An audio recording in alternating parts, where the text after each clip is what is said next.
Sí, claro.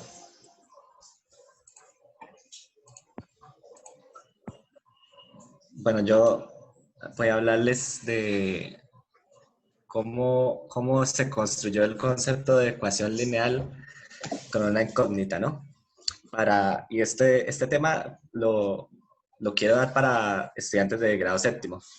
Entonces, pues, voy a empezar con los babilonios, que es como la cultura más antigua en donde se habló sobre algo relacionado con las ecuaciones lineales. Ellos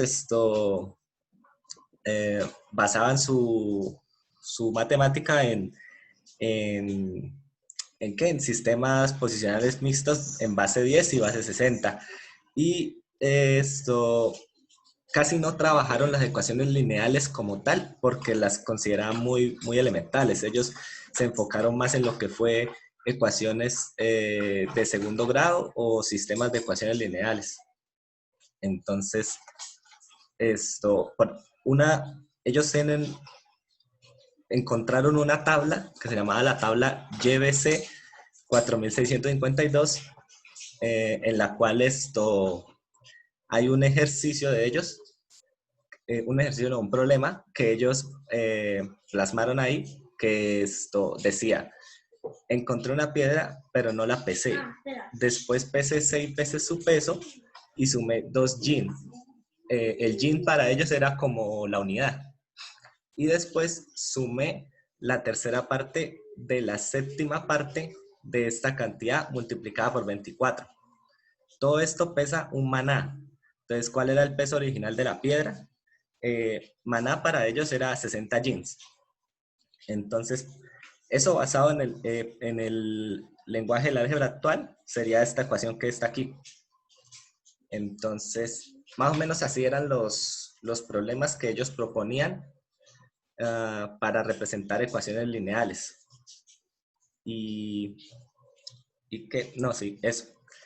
Eh, otra de las culturas que también habló que también trabajó con ecuaciones lineales, fueron los egipcios. Ellos mostraban cómo resolver ecuaciones lineales de primer orden, aunque no desarrollaron una notación simbólica como tal. Ellos tenían eso, ¿qué? Hacían, qué pena, hacían ecuaciones lineales habladas, o sea, todo lo decían de manera verbal. Por ejemplo, uh, un ejercicio que aparece en el papiro de Reed, que sería este: un montón y un séptimo del mismo montón es igual a 19. Le decían montón o aja, una palabra así usada en el idioma de ellos, para referirse a la incógnita que conocemos ahora. Ellos trabajaban con el método de la falsa posición, que, que era pues hacer como por ensayo y error, tomar un valor que cualquiera para X y comprobar si ese era el resultado de la ecuación. Si no era, pues por medio de unos métodos encontraban el valor exacto para la incógnita o el montón, como ellos lo llamaban. Había un matemático de la época de ellos, de los egipcios, el cual se llamaba Ames, que también, además de utilizar el método de la falsa posición, también utilizaba métodos de factorización. Y otros egipcios utilizaban otro tipo de métodos que se llamaban, que lo llamaban desandar lo andado, que era simplemente con la ecuación que ya tenían, con la ecuación que formaban, ir quitando lo que ponían. Por ejemplo, aquí dice calcular un montón tomándolo una y media veces y añadiendo 4 para dar 10. Entonces, ¿qué hacían ellos? Ellos empezaban era quitando lo que añadían. Si añadían 4, le quitaban el 4. Luego, si añadían si tomaban 1 más un medio, le quitaban eso. Y así encontraban el valor de la incógnita, del montón. Ahora, Además de ellos, también estudiaron los griegos, quienes eh, no trabajaban tanto con lo que era la parte aritmética, porque no eran, bueno, según lo que yo investigué, no eran muy buenos trabajando con la parte aritmética. Ellos se basaban más bien en la parte geométrica. Entonces, ellos crearon una forma de resolver ecuaciones lineales con métodos geométricos. Un ejemplo que encontré que decía que, dados dos segmentos, construir sobre un tercer segmento dado un rectángulo con área igual al rectángulo formado por los dos primeros. Entonces, ellos daban estos tres segmentos con unas medidas que ellos pues tenían, pero pues aquí lo va a representar por ABC, y lo que hacían era pues según lo que estipulaban en el problema, iban cuadrando iban cuadrando para medir exactamente el área de del otro rectángulo o del otro segmento que le faltaba. Ellos trabajaban mucho era con segmentos para crear las ecuaciones y resolverlas. Ahí está el ejemplo. Entonces, por ejemplo, era, digamos, qué pena, construye el rectángulo de lados, era construir el rectángulo de lados A y B. Y luego después, por A, construir el segmento C. Después de C, trazar una línea que cortara con B y hasta el extremo donde cortara con el segmento A. Y después seguir la prolongación y completar el rectángulo. Y así se hallaba el segundo rectángulo para poder hallar el valor del segmento que nos faltaba.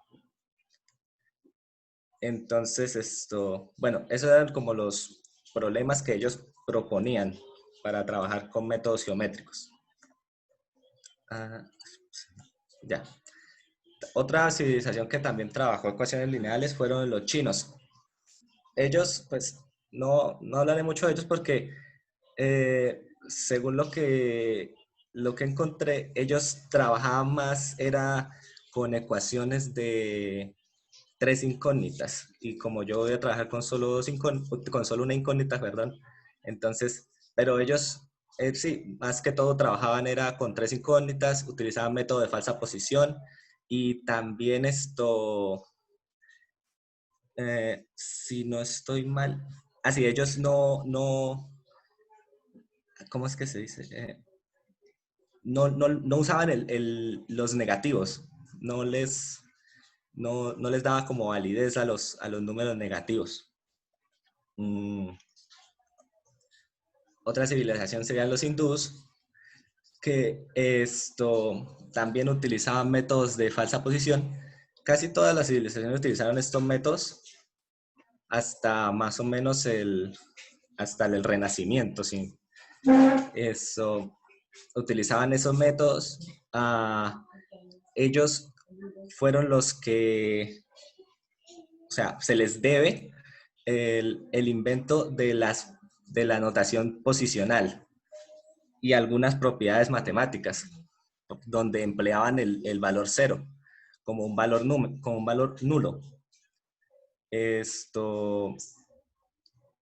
Otra de las civilizaciones también fueron los árabes, quienes trabajaban también con métodos de falsa posición y también con métodos geométricos. Aquí tengo un ejemplo de un matemático que se llamaba Al-Khwarizmi, pero pues es un ejemplo muy largo, entonces pues como para no llevarme tanto tiempo no lo voy a nombrar, ¿no? Pero trabajaba con métodos geométricos. Bueno, ya llegado a la Europa en la Edad Media, aquí fue donde ya se empezó a dar un poco más de paso a lo que era el álgebra como lo conocemos ahora. Pero también seguían trabajando con métodos de falsa posición y de doble falsa posición, que es un método muy parecido al primero, solo que este es más que todo como para trabajar con ecuaciones de dos incógnitas.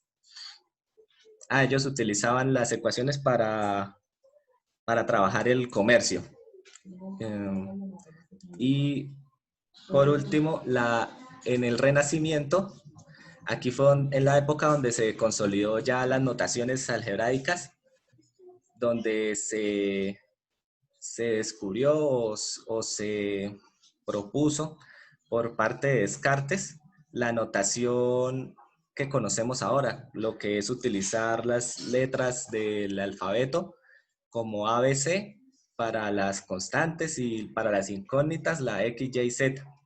También Descartes se basó en otros descubrimientos como lo fueron los símbolos de la suma y de la resta, introducidos por un matemático llamado Johann Whitman, y también por el símbolo de la igualdad para representar la igualdad en la ecuación, que fue incorporado por el matemático inglés Robert Record.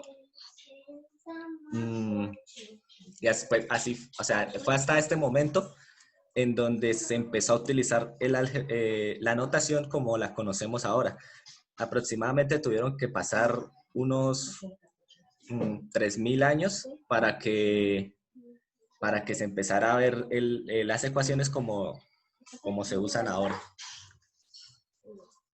Entonces, ya mirando más un poco qué significa ecuación lineal desde la parte etimológica, la palabra ecuación viene del latín aequatio o aequationis, que significa igualación, nivelación o repartición de igualdad, repartición igual de algo.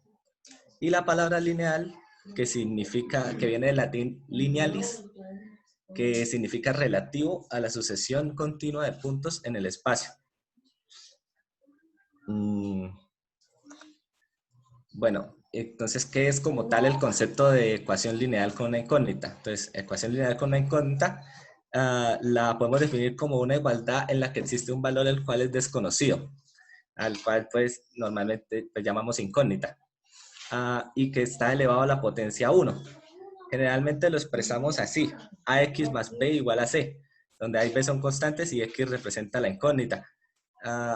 Aquí, cuando se lo queremos explicar a los estudiantes, tenemos que dejar claro que no siempre la incógnita tiene que ser representada por x, pues dado el caso que se lleguen a enfrentar alguna ecuación en en alguna situación de la vida, no, no vayan a pensar que siempre tienen que verla de esta forma, ¿no? También, ¿qué elementos contiene una ecuación? Serían los términos independientes, que son las constantes, las incógnitas, que se vendrían siendo representadas por la X o pues por el nombre que le demos a la incógnita, el primer miembro, que normalmente es el miembro de la izquierda, el segundo miembro, que es el miembro de la derecha, y estos son los términos. Y el símbolo de la igualdad. Bueno, aquí también puse unas propiedades que se utilizan normalmente para resolver ecuaciones lineales cuando utilizamos métodos como el de la transposición de términos.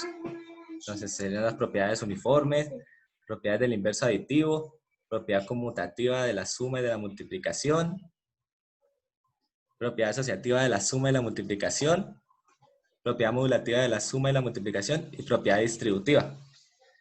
Entonces, este tipo de propiedades se las podemos explicar a los alumnos con cosas basadas en la vida real.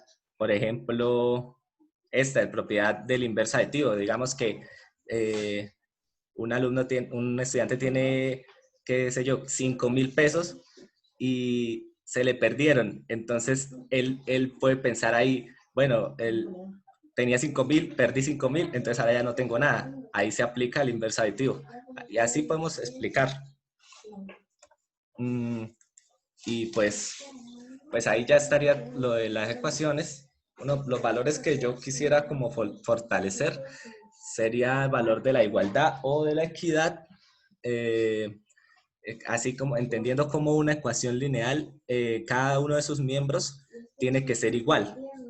Entonces, entender esto como en la vida real, que cada persona es igual en derechos y que sin importar su raza, su orientación sexual, si tiene más poder o tiene menos poder, siempre son iguales en derechos.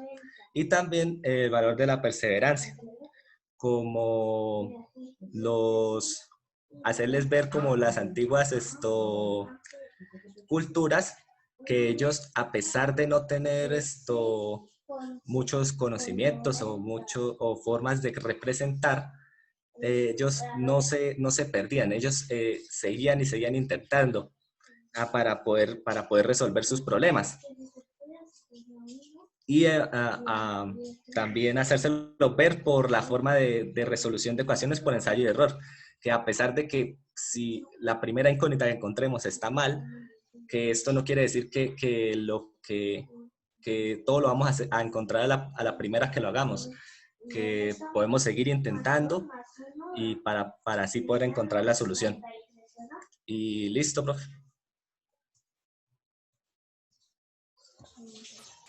Bueno, muy bien, Daniel. Parece chévere cómo organizaste las ideas, pero quiero saber qué piensan tus compañeros. Sí, señor.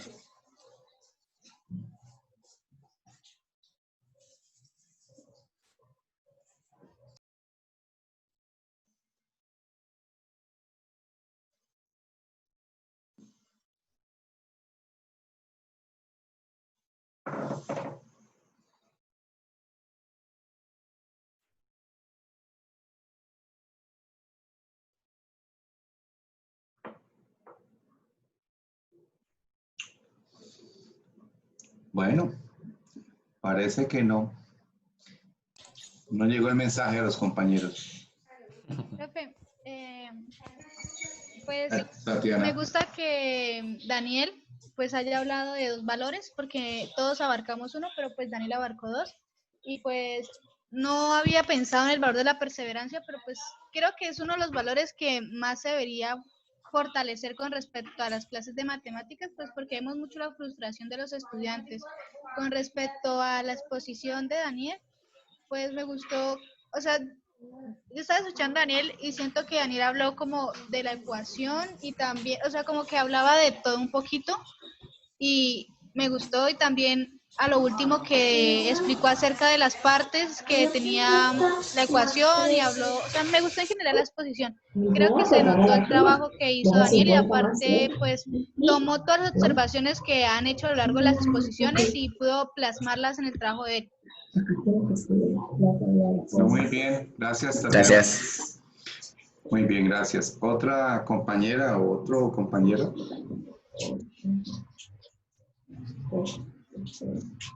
¿Nadie?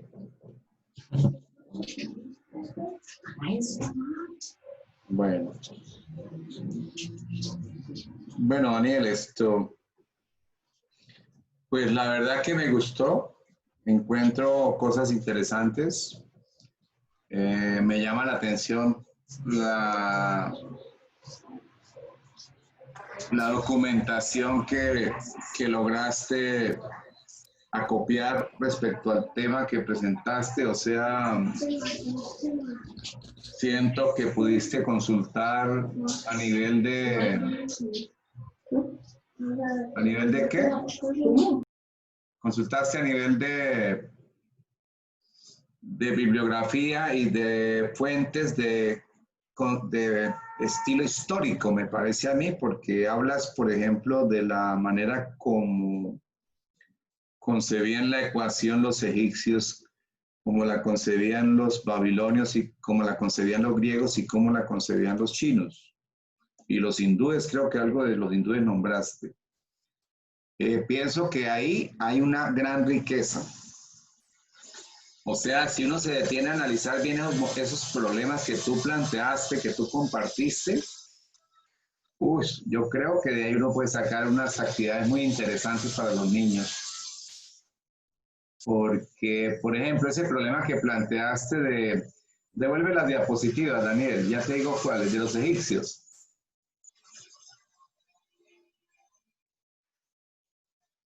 Ese.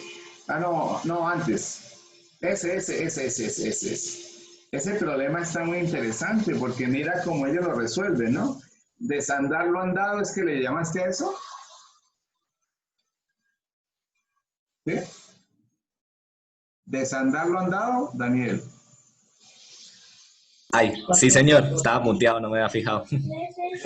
Desandar lo andado, que es interesante porque esa es una manera de fortalecer lo que se llama en matemáticas los procesos de reversibilidad.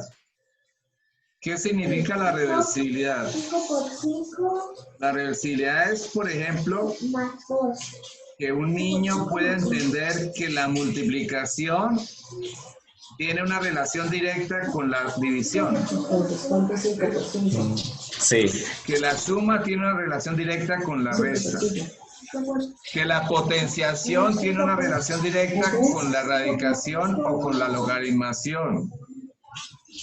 Que la derivada tiene una relación directa con la integral. ¿Sí me entiende eso? sí, sí, señor. Eso es muy importante para un niño enseñarle que las operaciones tienen una relación directa. Y ahí, en ese ejemplo que tú estás mostrando, creo que se hace muy evidente eso, porque tú dices que ellos resolvían los problemas desandando lo andado. O sea, se devolvían. Sí, Muy interesante, me parece a mí. 25 y Entonces, los más da 27. bueno, ya veo que hay un niño, estoy escuchando un niño que está muy interesado en aprender matemáticas contigo, ¿no, Daniel? es que mi hermanito que está aquí haciendo tareas de matemáticas, creo que le están enseñando ahorita la multiplicación. Bueno, ahí tienes un reto interesante ahora después de la clase para que lo orientes. Sí, Entonces, Daniel, me parece interesante tu exposición. Creo que has logrado como llegar al concepto. Estás aproximando al concepto y me parece muy chévere cómo lo están haciendo. Ya, pues, creo que lo otro es que lo pulas y lo abrevien, ¿no? Porque acuérdense que ya no tenemos que depurar eso y abreviarlo y como precisar un poquito más la idea. sí, señor. Bien. Entonces les voy a pedir el favor a todos que hoy, hasta las 8 de la noche, voy a permitir la plataforma abierta para que suban las presentaciones que hicieron en esta segunda exposición. ¿Sí me escucharon, jóvenes? Sí, profe. O sea, subir esta que acabamos de hacer, que yo acabé de hacer.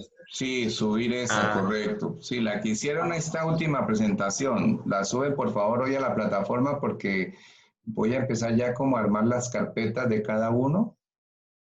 Y entonces, como todo ya las hicieron, no creo que haya problema, ¿no? ¿Verdad? No, sin correcciones, no, o sea, tal cual la presentamos. No, tal cual la presentaron, tal cual la presentaron. Y luego ya la otra semana, pues ustedes tendrán que tener ya ¿el qué? Digamos, el producto final. ¿Cuándo quieren ustedes hasta cuándo quieren el plazo, muchachos, de presentar el producto final? Creo que ya hoy nos ponemos. No, pues ahorita vamos a tratar de hablar un poquito de eso, pero antes de que se me escape esa fecha. Entonces, como así no entiendo, qué pena. ¿Cuál trabajo subimos? ¿No teníamos que organizar un plan de clase para hoy, de reunir todo lo que ya habíamos hecho? Sí, pero aquí le estoy pidiendo que suban la última presentación que hiciste hoy. Hoy subes la última presentación que hiciste, Angie, la última que hiciste. La del concepto, Angie, la que acabamos, sí. La que terminamos hoy con la exposición de Daniel. Creo que en la plataforma aparece primeras exposiciones después. Ahí aparece la fecha, ¿no? La de septiembre 10, ¿sí? Sí, la de hoy, profe. sí. Okay. O sea, digamos, lo que usted quiere es que nosotros ahorita cuadremos hasta cuándo usted nos va a tener habilitada la plataforma para, supongo que ese es subir el video. Sí, ya el documento final y supongo que la presentación que utilicemos para la exposición final, ¿sí? Sí, correcto. Las diapositivas finales ya con el concepto bien preciso, elaborado, depurado, un consolidado en una síntesis, algo muy concreto ya. El video y un trabajo escrito donde ustedes narran o escriben, justifican y le dan el sustento teórico a su propuesta. ¿Qué es eso? Dime. Una pregunta. Entonces sería en un solo link el video, el documento y la presentación Final. Sí, Final, sería en un final. solo link. Sí, claro, yo hablo, para eso abro otro espacio en la plataforma, pero para lo de hoy no tienen nada que preocuparse porque lo de hoy es simplemente subir su presentación. O sea, no hay esfuerzo, ¿no? Me imagino que simplemente coger su presentación y subirla, la última, la que hicieron. Para hoy no tienen ningún esfuerzo, no sé ustedes si me entienden. Pero para la otra, que es la final, para la final sí necesito que nos pongamos de acuerdo hasta cuándo creen ustedes que pueden presentarla, pero toca respetar la fecha. Profe, yo diría que hasta el otro jueves. No sé si... ¿Están de acuerdo los demás? Sí, profe. ¿Están de Profe, acuerdo? yo pienso que el viernes. ¿Hasta el otro viernes? Es que, Sí. digamos, profe, yo no tengo muy como claro cuándo son las fechas cuando ustedes tienen plazo de subir las notas. No sé si es hasta el viernes o... Y yo preferiría que fuera hasta el jueves, María, porque es que el viernes en la noche tenemos que subir notas. No, sí, mejor el jueves entonces. Eso mismo le iba a decir eso, o sea, sí que es mejor el jueves porque, digamos, el viernes hasta qué horas nos daría usted plazo. Entonces también es como ponerlo a usted a correr a que nos califique. Sí, y no me comprometo el viernes recibirles eso porque me ponen ustedes a correr mucho. No, en cambio usted la sube en el jueves y ya el viernes me dedicaré todo el día a eso, a revisar Pues eso. 12 de la noche. ¿El jueves hasta qué hora? El jueves tocaría por ahí hasta tipo 6 de la tarde para aprovechar la noche. Sí, profe. Bueno, Listo, digamos, sí, yo ¿Sí? también estoy de acuerdo. Sí, Entonces, sí, digamos, ¿cómo serían lo de las horas o las fechas para las exposiciones finales? Bueno, entonces, yo tengo que concretar eso con la Escuela de Matemáticas hoy y entre hoy y mañana. Mañana es viernes, entonces mañana tengo tiempo en la mañana de concretar eso. Obviamente, apenas me concreten el espacio que me van a dar en la plataforma, entonces yo inmediatamente les mando un mensajito y les digo, si necesito mandarles un correo, una contraseña, un link, pues obviamente lo tengo que hacer. Supongo que ese espacio, yo lo pedí para el lunes. Yo lo pedí para el lunes, ¿no? Profe, ¿en qué horario? El mismo, a la una. Listo, sí. Porque es que, muchachos, la idea mía es la siguiente, pues se supone que ahí debe haber un previo final, ¿no? Pero yo estaba pensando que si los trabajos son muy buenos, pues ¿para qué previo final? Simplemente ahí se asimilaría la nota con el trabajo, ¿sí me comprenden? Sí, profe. Sí, señor. Entonces se computaría el trabajo por el previo. No todos, es que ahí hay un porcentaje o sea, en la plataforma yo creo que subí ahí un porcentaje que habla de plan de clase y un porcentaje de previo final. Entonces lo que yo haría es unificar ese porcentaje, o sea que si el plan de clase vale el 25 y el previo final vale 15, pues significaría que el trabajo final valdría el 40. Es eso. Bueno, profe, y en caso de que, digamos, no sean tan buenos y usted vea que es necesario hacer un parcial, ¿usted no lo diría el lunes? No, pero yo no creo que ustedes vayan a ir con un chorro de babas. No, pues, profe, claro, o sea, la idea sería que no, pero digamos en el caso hipotético. Pues por eso yo les mandé el video hoy, María, por eso les mandé ese video hoy, porque le estoy mandando un mensaje, o sea, ¿ustedes harían un video así? No. No, profe, no. Por Por mí eso. no. Entonces eso es lo que yo quiero que ustedes entiendan, que no vayan a salir con un videito así, donde van a enseñar una cosa ahí como si estuvieran por allá en el siglo XIX, año 1985. Que así era como enseñar las matemáticas antes, ya no, eso no puede, uno no puede enseñar matemáticas así ahora. Entonces, ustedes lo que deben es proponerse en que el resultado de su trabajo al final demuestre, refleje que usted adquirió unos elementos mínimos en fundamentación didáctica y que entendió que hay una postura filosófica para mostrar un concepto, para enseñar, y que usted tiene claro que la fundamentación didáctica le hace entender que usted prioriza es el aprendizaje y la persona, y que en el video que usted va a mostrar de conjuntos o de teorema de Pitágoras o de semejanza de triángulos o de ecuaciones o de áreas, lo que sea, usted lo que va a tratar de hacer ver que se puede aprender algo elemental como el ángulo, el triángulo, el concepto de polígono, de cuadrilátero, de teorema de Pitágoras o de conjunto, de sistema de datos, usted lo puede hacer ver que se puede aprender de una manera divertida, atractiva, distinta, novedosa, innovadora, contextualizada, con argumentos de tipo filosóficos o epistemológicos, o utilizando el contexto, o utilizando algún software dinámico, o alguna animación, o un programa que le permita mezclar sonido con audio, con video y con, no sé, eso debe ser algo distinto, no esos videos donde un profesor explica un tema ahí mecánicamente y no hay ni epistemología, no hay fundamentación didáctica, no hay desarrollo del pensamiento numérico, ni geométrico, ni métrico, ni variacional, ni aleatorio.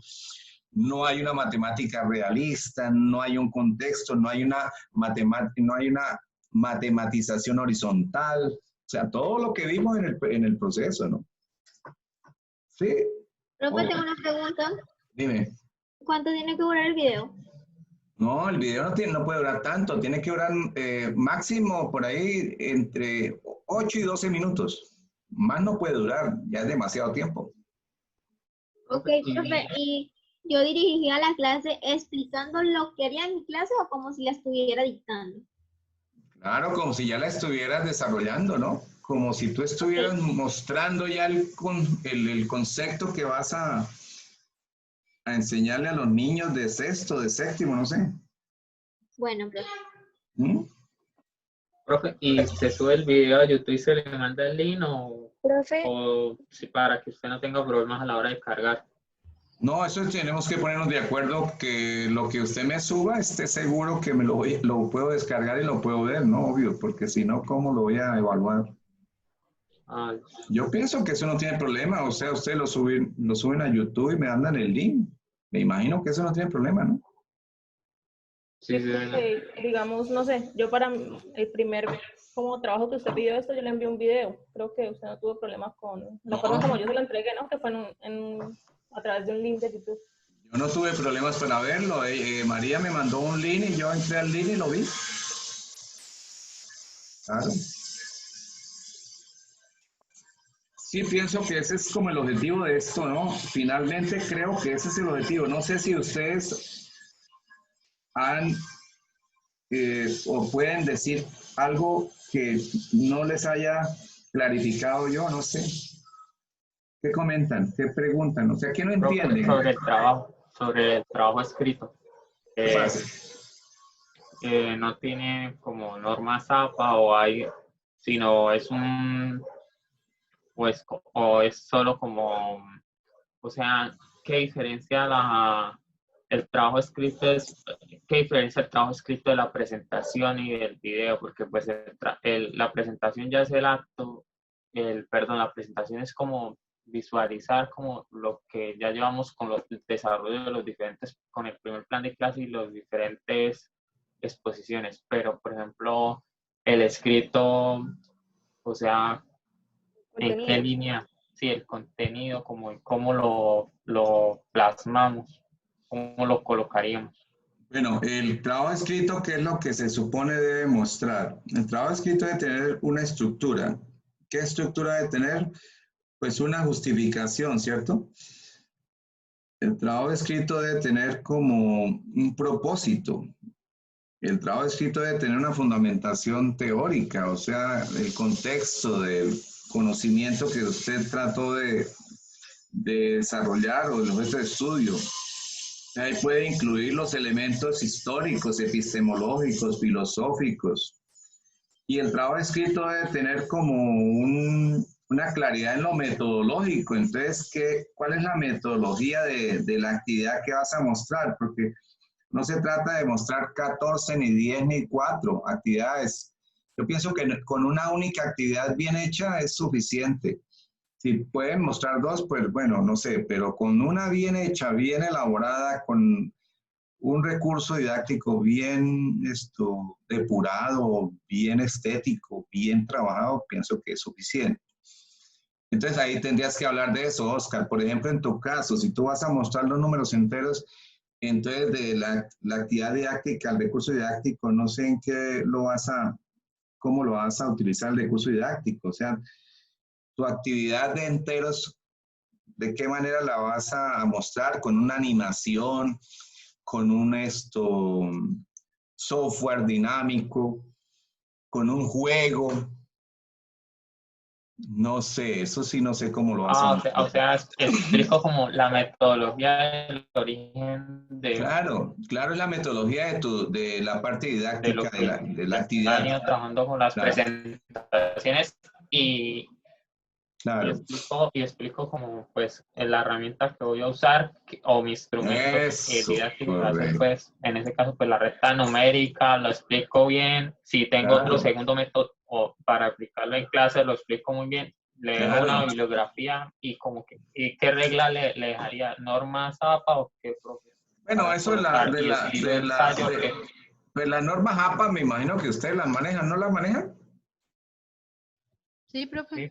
Claro, háganlo en normas APA, pues respeten por lo menos los parámetros elementales de las normas APA, ¿no? Que es el interlineado y la separación de cuando es un párrafo, que está uno tomando una idea original o una idea literal de un autor. Obviamente al final del trabajo tiene que haber unas conclusiones y al final del trabajo tiene que haber una referencia bibliográfica, ¿no, Oscar? ¿Sí? Profe, ¿hay un máximo de hojas? No. No hay un máximo de hojas. Porque es que ustedes... como el estilo que yo le voy a hacer. Porque mira, Oscar, pensemos en esto. Espérate, yo muestro mi pizarra.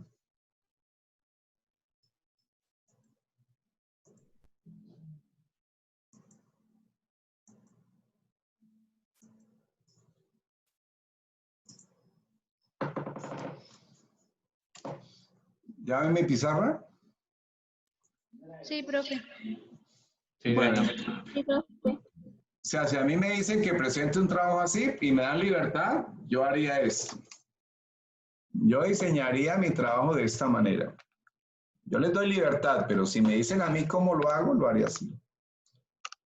Yo primero, pues aquí le pondría a mi trabajo una justificación. O sea, este trabajo, ¿por qué lo hago? ¿Cuál es el propósito de mi trabajo? ¿Qué es lo que quiero? ¿Y qué me motiva a hacerlo? ¿De qué punto de partida arranqué para tomar la decisión de hacer este trabajo? Eso iría como en la justificación. No sé si ahí mismo en la justificación ustedes podrían hablar de una cosa que se llama planteamiento de un problema. Pero yo no le estoy imponiendo eso, no. Lo que le estoy diciendo es que qué tal que ustedes digan, pues yo lo que decidí fue enseñar el concepto de ecuación porque es que me he dado cuenta que el concepto de ecuación se ha orientado de una manera indebida, puesto que se ha hecho uso de de un enfoque muy representativo y se ha dejado de lado O qué tal que otra persona diga, no, pues a mí me interesó presentar el concepto de número entero porque es que en mi experiencia como estudiante y en el conocimiento que he adquirido durante el recorrido que tengo en la universidad, me he dado cuenta que cuando se enseñan los números enteros se ha descuidado o se ha identificado esta problemática. O que, por ejemplo, Mariana diga, no, pues cuando yo presento la idea de la semejanza de triángulos, porque es que me he dado cuenta que cuando se enseña la geometría, se ha emprendido un trabajo alrededor de lo algebraico, pero se ha desconocido lo geométrico, que es la esencia, y es lo epistemológico que debe sostener el objeto de estudio semejanza de triángulo. O sea, eso es lo que ustedes tienen que saber, cómo lo sustentan. ¿Me entienden? No, no me entienden. Sí, profe. Profe, o sea, digamos, ahí en la justificación se puede hablar uno en primera persona partiendo de pronto de una experiencia de la vida real. Claro, claro. No. Claro, por ejemplo, si tú lees mi tesis, yo hablo en primera persona, o sea, yo lo que cuento lo digo, qué fue lo que sentí, lo que viví y de lo que me di cuenta. Ahí justifiqué el problema, lo que vi en la enseñanza y ahí dije por qué creía que había que hacer un trabajo así, ¿no? Entonces, no, ustedes lo pueden hacer así, o sea, ustedes pueden hablar en primera persona, si quieren, eso no tiene problema, o lo hablan en tercera persona, como quieran. Bueno, entonces yo haría esto. Si a mí me dicen, presente un trabajo, yo haría eso. Primero yo lo justifico. ¿Por qué lo hago? Ahora, tengo que darle también un soporte teórico, ¿no? ¿Sí o no? ¿Qué dicen ustedes? Sí, eso vendría Entonces, siendo como el marco teórico, ¿no? claro, entonces yo digo, bueno, ¿qué es lo que sostiene mi trabajo? ¿Mi propuesta en qué está sustentada? Entonces ya ustedes pueden hablar de un referente teórico que puede ser los lineamientos, los estándares, la propuesta de Miguel de Guzmán o la propuesta del modelo de Van Hill o la propuesta de Jean Piaget o la propuesta de Vygotsky, etc. Pero también usted puede decir, sin embargo, mi trabajo tiene un referente filosófico, porque me doy cuenta que desde la filosofía de Platón o desde la postura filosófica de Descartes o desde la postura filosófica de Aristóteles o desde la postura filosófica de Leibniz o desde la filosofía de Tales de Mileto, qué sé yo, o de Pitágoras, puedo también dar fuerza, soporte, sustento a mi trabajo. Yo pienso que eso puede pasar, no sé, ustedes qué me dicen al respecto. Y ahí creo que pueden hablar un poquito de cómo se acercaron al concepto, o sea, desde lo epistemológico, ¿no? O sea, cómo se acercan. Aquí yo creo que podrían hablar un poquito de cómo se acercan al concepto de qué. De concepto de área. Entonces le pregunto a Jairo. Jairo, ¿ya tendrías más o menos preparada esa idea? El concepto de área. ¿Cómo llegas, cómo tú llegas al concepto de área? ¿Tú cómo llegas allá como profesor para aprenderlo y después pretender enseñarlo a los estudiantes? Tú, Jairo, tú. Por una investigación, leyendo trabajos. Entonces creo que ahí podría ir un poquito de esto, aquí. Ahí ya está prácticamente el trabajo y usted ya tiene una justificación, un soporte teórico, ya ese trabajo coge vuelo. ¿Qué otra cosa le pueden incluir a su trabajo? Pues obviamente tienen que incluir una metodología, es decir, ¿qué sería lo de la metodología? ¿Alguien me puede ayudar? ¿Cómo va a ser como el desarrollo de la clase, sí? ¿Actividades planteadas o algo así? Claro, esa es la metodología. Entonces ya es el desarrollo específico de la actividad. Entonces ya, por ejemplo, María hablará de, no sé, María estaba pensando en qué era, María. Profe, tengo muchas actividades, pero... No, pero no pongas tantas María porque te No, vas a embolatar. Sí, no, profe, ya digamos ahorita para la exposición que, bueno, íbamos a empezar hoy, tenía planteadas 3, pero me doy cuenta que puedo reducirlas a 2. Sí, claro, no pongas tantas, si no te enredas y sí, te claro. complicas.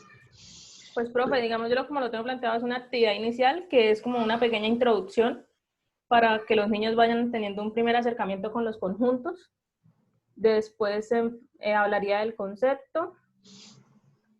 Y finalmente sería como una actividad donde pueda evaluar que los niños sí entendieron la idea que yo quería darles de mi tema, que serían los conjuntos. Bueno, entonces hagamos una cosa, María, para que todos tengamos un orden acá. Entonces hagamos esto. Vamos aquí, en esta parte del trabajo, creo que entonces sería importante que ustedes ahí definieran específicamente y bien clarito, específicamente, qué es lo que usted busca ahí en la actividad. O sea, como se supone que usted ya tiene una edad cronológica o una edad mental identificada para sus estudiantes, ¿sí me hago entender o no?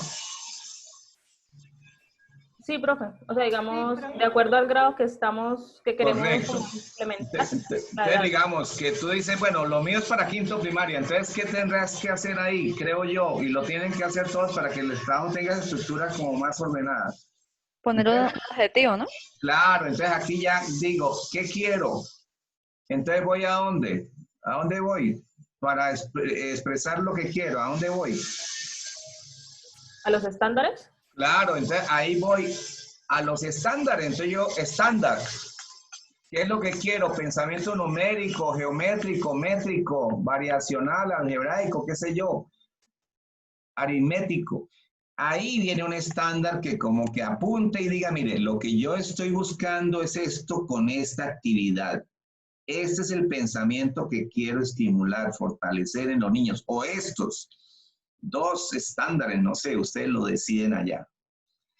Y ahí viene la actividad, entonces ya viene la actividad. Entonces, bueno, organizo a los niños en grupos, o voy a ponerlos aquí a que clasifiquen, o los voy a poner a que se desplacen, o les voy a mostrar aquí unos dibujos, o los voy a poner a jugar con el tangrán. Ahí está la actividad. Entonces yo miraré si la actividad realmente apunta al estándar. ¿Me entiendes? Sí, profe. No sé si también, digamos, ahí en la metodología, bueno, digamos, este es el estándar, bueno, la actividad que proponemos y al final hacer como un, bueno, digamos lo que no, donde nosotros consideremos que se cumplió el estándar, ¿sí? Como la explicación. Claro, ¿Sí? Listo, claro, profe. claro. Ahí usted ya, eso se llama, en una tesis se llama ya la triangulación, pero bueno, la triangulación se hace cuando uno ya tiene resultados y tiene datos, pero ustedes, pues, me imagino que ninguno va a hacer la experiencia real porque esto es como una propuesta, ¿no?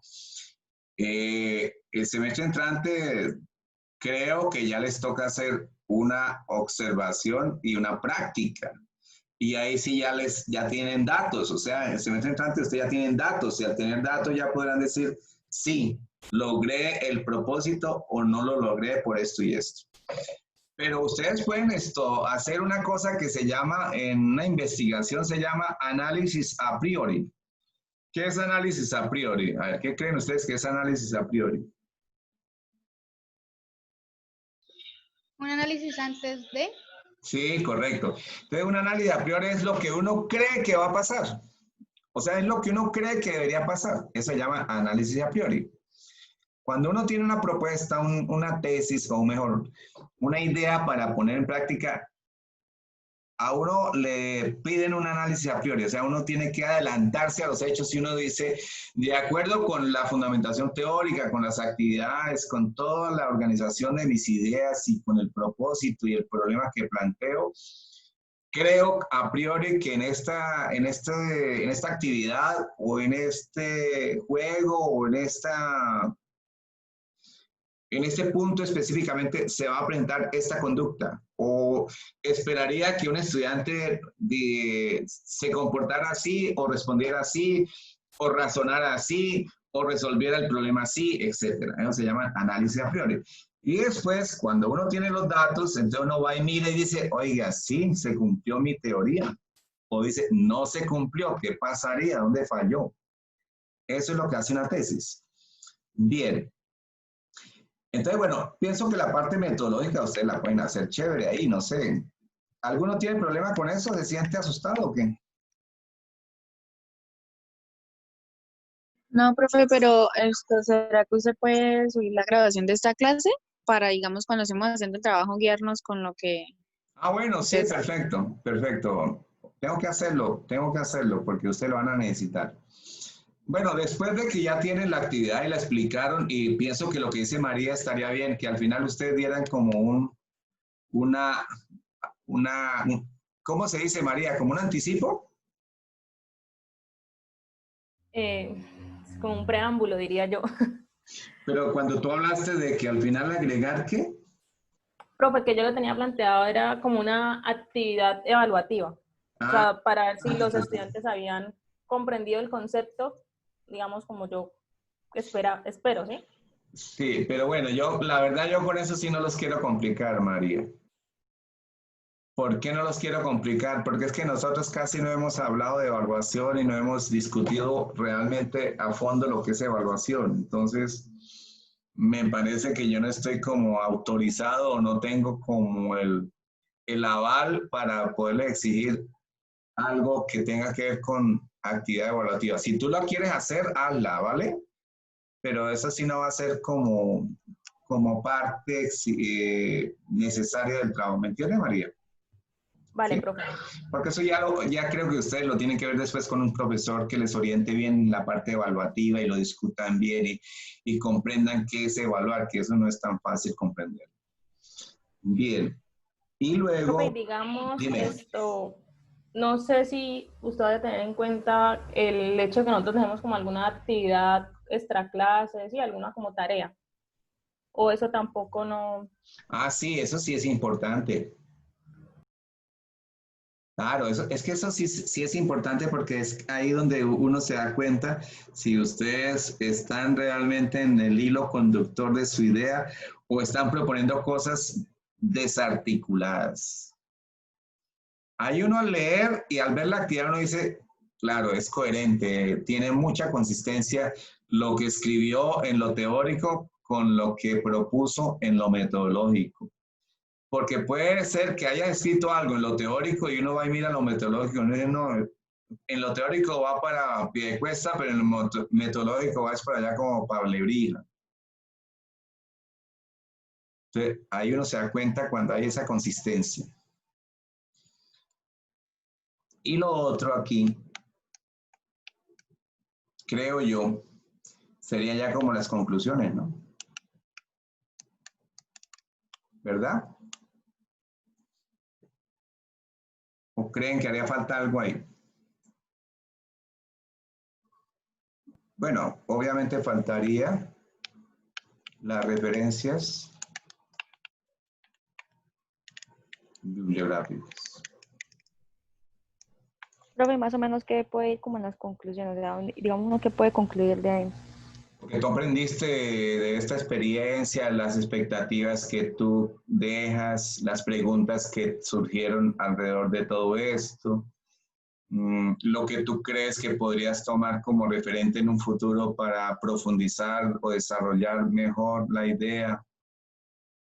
Porque, no sé, es probable que a partir de un trabajo de estos, porque se supone que un trabajo de estos exige cierta exploración. Y al hacer la exploración, habrá muchas cosas que ustedes, pienso yo, empiezan a vislumbrar o a identificar o a reconocer que nunca en la vida se las habían imaginado, o preguntas que empiezan a surgir a partir del proceso de exploración que hicieron, de la documentación, de la investigación, de la consulta, del cuestionamiento de ustedes mismos hacia lo que entienden ahora como enseñar matemáticas. O sea, a mí particularmente me sucede eso, Yulei. Eso es algo que ya no lo puedo abandonar. No, eso ya es difícil que lo abandone. O sea, yo todos los días me cuestiono. Todos los días, Yulei. No hay un solo día que no termine una clase y yo no me siente a pensar y a cuestionar. Siempre me cuestiono. Yo digo, hice bien, dije bien, argumenté bien, mostré bien, presenté la idea bien, fui justo en lo que dije, aprendí, realmente orienté la persona al grupo, o una pregunta que haya surgido del grupo, o cuando estoy leyendo un texto, de una vez anoto en un lugar y digo, esto no lo entiendo, tengo que profundizarlo, o no comprendo bien por qué este autor está afirmando esto. O sea, es que lo bonito de estos trabajos es eso, ¿no? Pienso que lo otro es muy aburridor, ¿no? O sea, aburridor es hacer un trabajo ahí como mecánico, ¿no, Yulei? ¿Tú qué dices? Sí, profe, ¿Entiendes lo tiene que te razón. quise decir? ¿Sí? Sí, profe, sí, señor. Porque eso es lo bonito, por ejemplo, cuando ustedes hagan una tesis, eso es muy bonito, o sea, uno haciendo una tesis se empieza a preguntarse y uno escribe y empieza a tener unos archivos de una cosa, unos archivos de otro, y eso es, mejor dicho, si uno no se organiza al hacer una tesis, eso va a ser un problema terrible, porque es que las tesis generalmente lo que hacen es provocarle a uno más preguntas. Entonces, en las conclusiones de las tesis, eso es lo que uno más o menos escribe. Uno escribe esta tesis, despertó en mí estos problemas, creo que aquí quedan abiertas estas preguntas.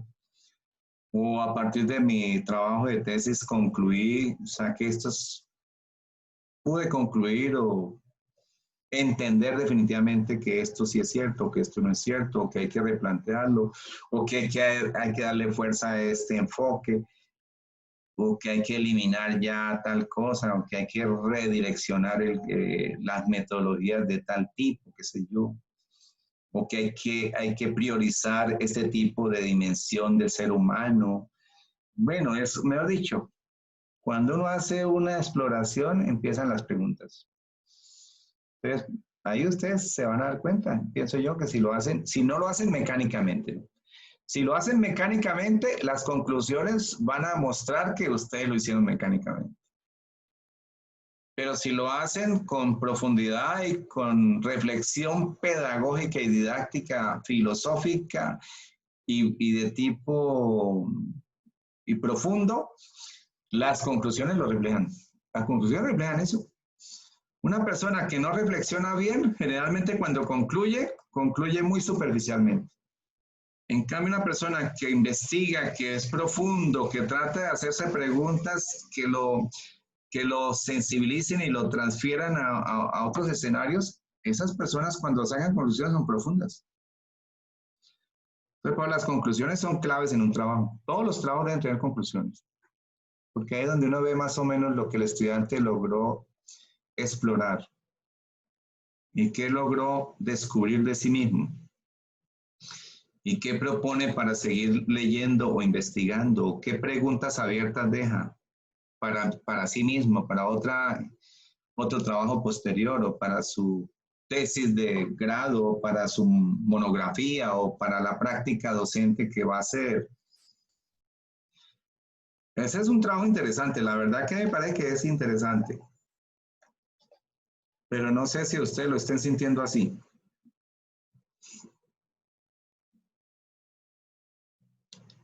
Sí, profe.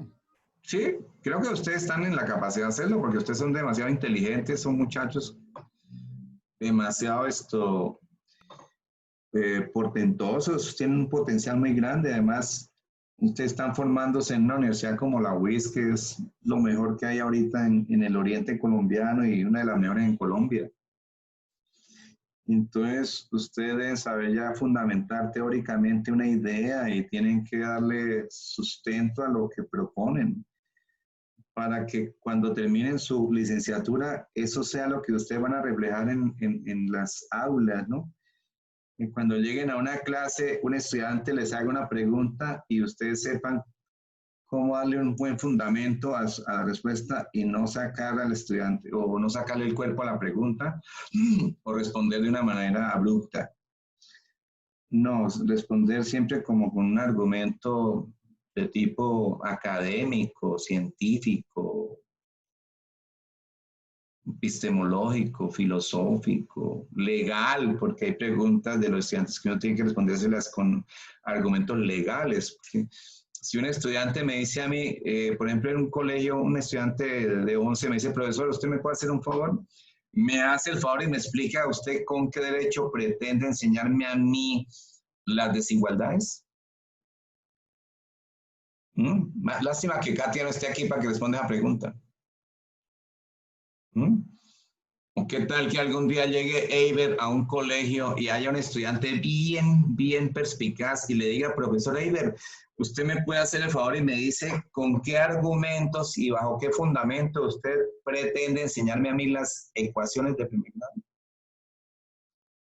¿Ah? O que le pregunte así a la señorita Angie Ortiz. ¿Qué respondería Angie Ortiz? Angie, si un estudiante te dice, profesor Angie, me hace un favor, me explica con qué argumentos o con qué fundamento o bajo qué precepto usted tiene la pretensión de enseñarme el teorema de Pitágoras, ¿tú qué le dirías, Angie? No sé, profesor. Primero que todo, pues por mis estudios, por por las lecturas que he hecho, digamos. No sé. Por eso, No estaría. pero Angie, No sé cómo ¿tú crees que esa pregunta le puede aparecer a uno en un aula en un colegio? Muchachos. Claro. Un aula es esto, es algo que ninguno sabe cómo va a ser, así que por más preparado que tú vayas, siempre va a haber algo innovador. Entonces, hay que ir Correcto. supremamente preparado. Correcto. Por ejemplo, profe, o sea, de Poco pronto probable. no falta, digamos, el estudiante que de pronto diga, ¿esto para qué sirve? Eso no falta. ¿Y qué tal uno decirle, como le decían a uno algunos profesores, pues yo no sé a usted para qué le sirve, pero a mí sí me ha servido para ganarme el sueldo, ¿no? ¿Cómo le decía un estudiante esa falta de respeto? ¿Sí? Entonces, esas preguntas pueden aparecer en un aula. Un estudiante así le dice, profesor, con mucho respeto, dígame, ¿usted qué pretende?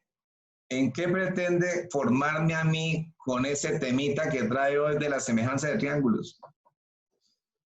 Profe, y uno no puede de una vez decirle por los estándares que están presentes, pues de manera en el marco legal, con los estándares que están presentes y publicados en el Ministerio de Educación, bueno, ahora actualmente, y empezarle a nombrar, bueno, mire, esto con el pensamiento geométrico, usted lo necesita porque es básico y enunciado dentro de estos documentos, dentro de los lineamientos y así. Y por tanto, no solo me ordena el gobierno, sino todo el mundo necesita que usted aprenda eso básico para que usted no salga de pronto a la calle a decir como hace 3000 años que la Tierra es plana porque sí, ya, en vez de decir no, la Tierra redonda es más que redonda, es un elipsoide por esto y esto. O sea, tener bien todos los estamentos. Por eso, pero entonces, Oscar, acuérdate que a un estudiante de un adolescente de 14, 13, 15, 16 años, hay que tratar de ser muy puntuales, ¿no? Y ojalá mostrarles una situación muy precisa, muy puntual, muy concreta, muy específica y muy contundente. O sea, de tal manera que el estudiante diga, uy, no lo había entendido así, la verdad. Sí tiene Profe, razón. por ejemplo, digamos, todo el mundo,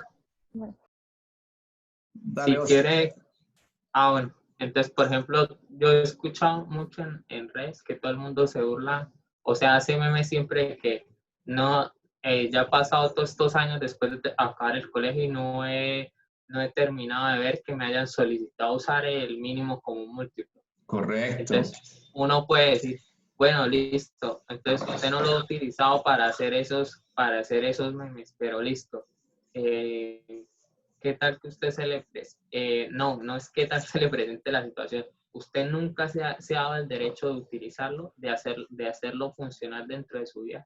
O sea, no solamente hacerlo un chiste, porque un chiste listo, va, viene y se acabó, pero hacerlo como parte de su vida, como parte de su trabajo, buscarle un valor humano, buscarle algo filosófico, buscarle no solamente una manera práctica de un ejercicio y ya. Sí, es eso, Oscar, o sea, y ese es el proceso que ustedes deben seguir, muchachos. O sea, por eso es que les digo, sean inquietos, lean mucho, llénense de argumentos, lean los lineamientos, lean los estándares y todo lo que les llegue de educación matemática, léanlo, pero tengan una postura crítica. Y verán ustedes cómo uno con argumentos puede hacer que un adolescente que en primera instancia puede ser apático, rebelde, grosero, indiferente, el pelado cuando se da cuenta y escucha un argumento que lo toque, el pelado empieza a ponerle cuidado a uno, sin necesidad de maltratarlos. ¿Cómo? Debemos estar, o sea, yo digo, pues, es que a mí se me cayó ahorita el internet, pero pues cuando usted dijo algo sobre cómo responderle a un estudiante y que no sé quién respondió que diciéndole los estándares, pues yo considero que no es solo eso. Hay que saberle llegar de modo de que algo que le afecte a él, porque si usted le va a decir Es como que correcto.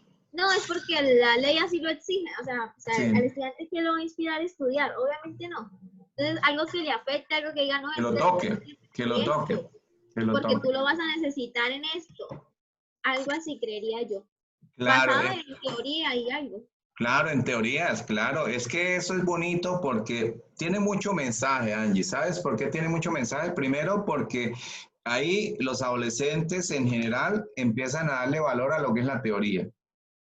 Entonces, cuando un muchacho, una niña, un adolescente empieza a centrar la mirada en la teoría, uy, eso es un gran logro para la humanidad porque que un muchacho diga, profesor, es que la teoría es la que puede advertir algo. Sí, claro, la teoría puede anticiparse a los hechos, ¿sí?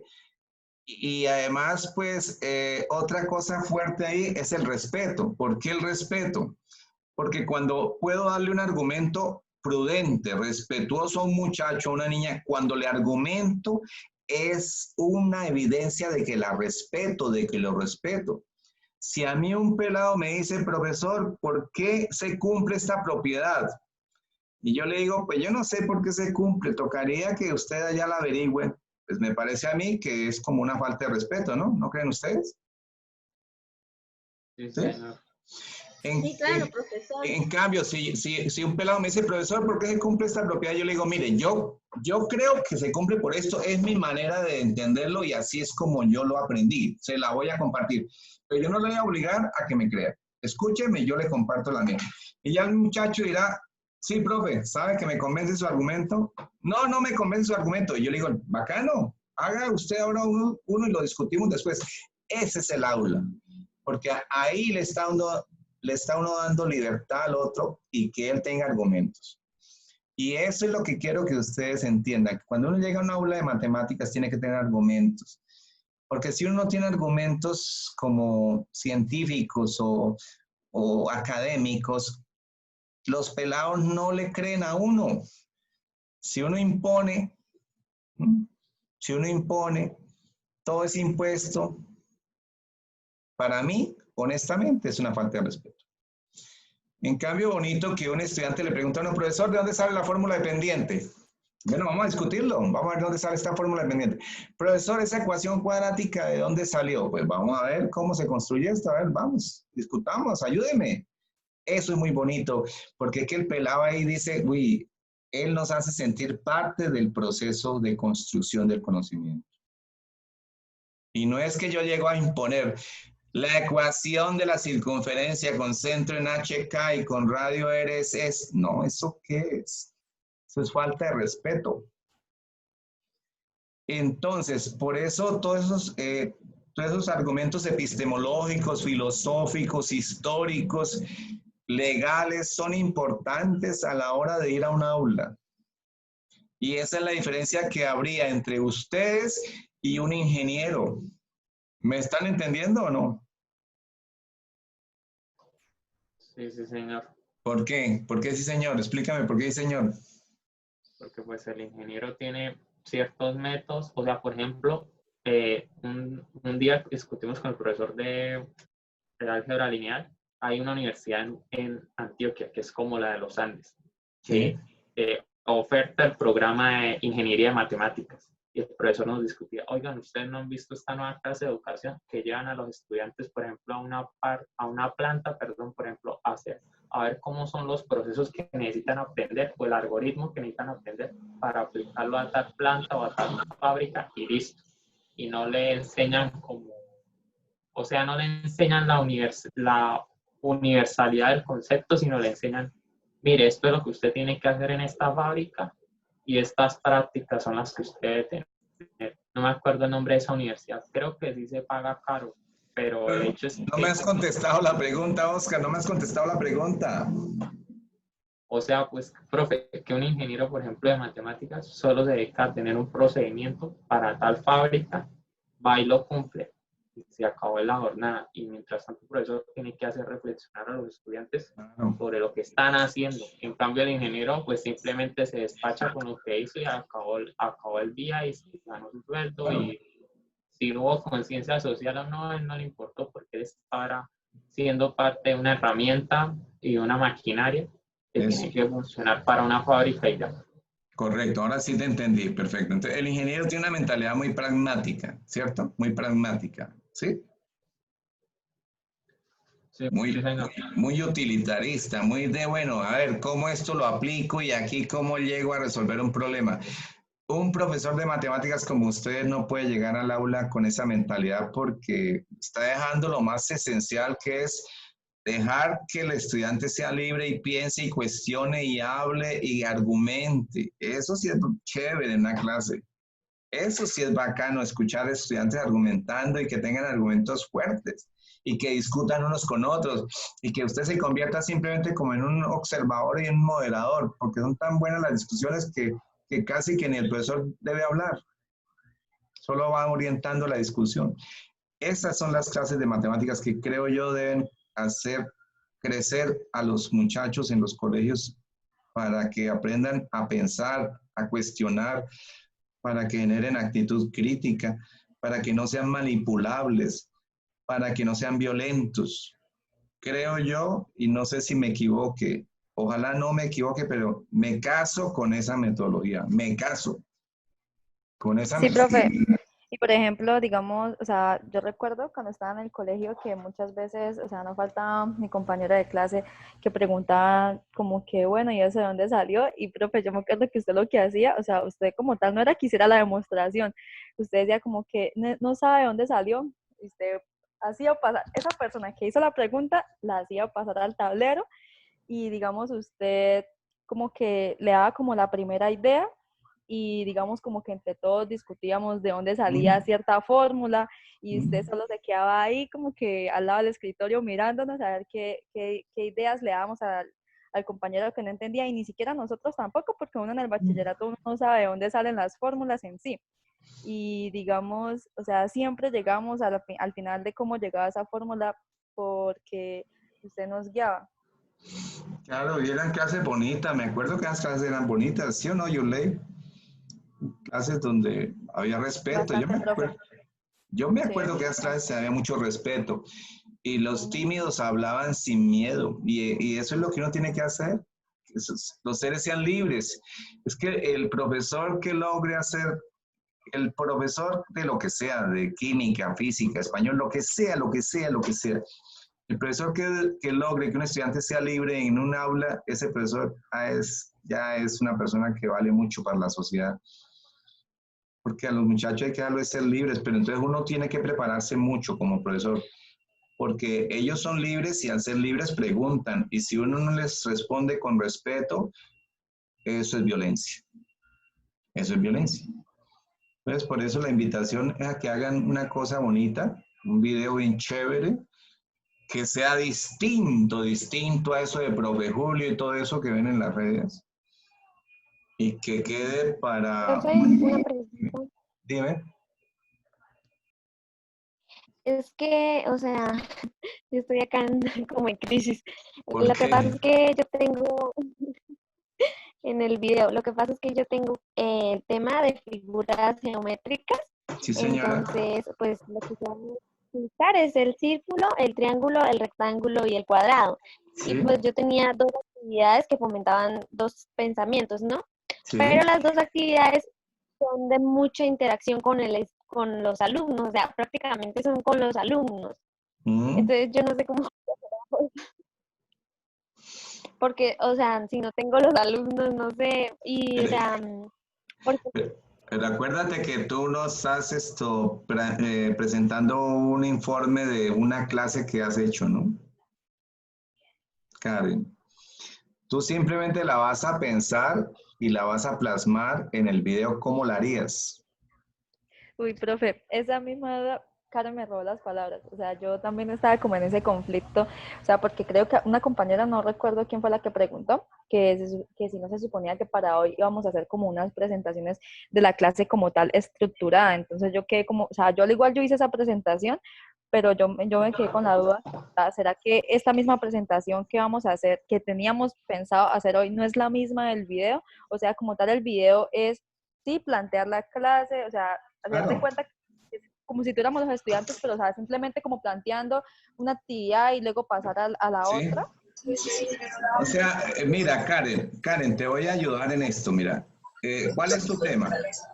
¿Cuadrilátero? No quiero interferir en su... Karen.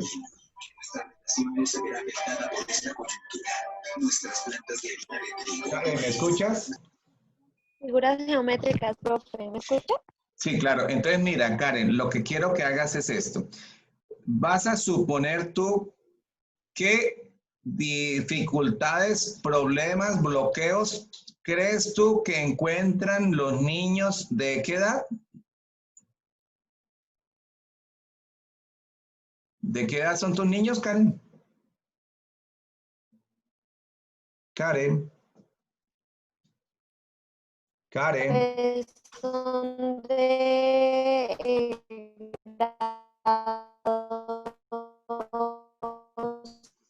Te escucho, no te escucho, no te escucho. primaria, por ahí de 7. ¿De 7? 8 años. Bueno, vale. Entonces, mira, la idea... Vale, te voy a dar esta idea para que no te complique, mira. Supón, piensa, analiza, trata de imaginar, visualiza qué dificultades podrá tener un niño de 7 años para aprender el concepto de cuadrilátero, ya sea, o de polígono, no sé, ya sea de cuadrilátero, cuadrado, paralelogramo, rectángulo, trapecio, polígono, triángulo, bueno. Piensa en qué dificultades tiene un niño para aprenderlo desde muchos puntos de vista. No sé si una dificultad es de la manera como se le presenta el concepto, o una dificultad por la metodología o por la misma limitación que tiene el profesor hacia el conocimiento del concepto, o por la misma concepción que tiene el profesor de lo que es la matemática, porque puede ser que si yo como profesor entiendo que la matemática es una disciplina mecánica, pues ¿qué voy a enseñar? Pues lo mismo, porque esa es mi concepción de matemática. Si yo concibo que la matemática es algo mecánico y que es una cosa de ejercicios y de soluciones ya concretas, pues eso es lo que voy a llevar al aula. Entonces piensa en eso. Y a partir de ese problema que tú identificas, tú dices, listo, ¿cómo lo plantearía yo para resolverlo? Y ese es tu trabajo. ¿Me entiendes o no me entiendes? O sea, es decir, el video no es como que usted explicando, digamos, la clase como usted la haría. Es que no... El video lo que tiene que mostrar es cómo harías tú una clase para resolver ese problema que tú identificaste. De la enseñanza de la matemática en ese objeto de estudio. Por ejemplo, yo creo que en mi caso el problema que más se les puede dificultar a los estudiantes es entender que una figura geométrica no existe en la realidad. O sea, ese es el problema que yo creo que el estudiante más se le va a presentar, ¿sí? Chéverísimo tu problema, porque entonces tú estás pensando en la abstracción. Bacanísimo tu problema, me encanta. Entonces, ¿tú cómo harías para ayudar a un estudiante de 7 años a que transite hacia la abstracción? ¿Sí o no? Sí, ok. Sí, profe. Chévere tu problema, me encanta. Porque ya lo tienes identificado. Tú ya lo tienes identificado. Entonces, bueno, mi problema es cómo un niño puede abstraer el concepto de triángulo. ¿Cómo puede abstraer el concepto de rectángulo un niño de 7 años? Chévere. Entonces tu problema tiene que ver con filosofía. Claro. ¿Tu problema tiene que ver con epistemología de la matemática? Sí, claro, total. Entonces busca una actividad y ya, y la plasmas. Y tú explicas la metodología que vas a utilizar. Entonces tú sabrás cómo lo vas a hacer con un juego, con un cuento, no sé. Yo sí en ese plano no me meto porque ustedes son libres.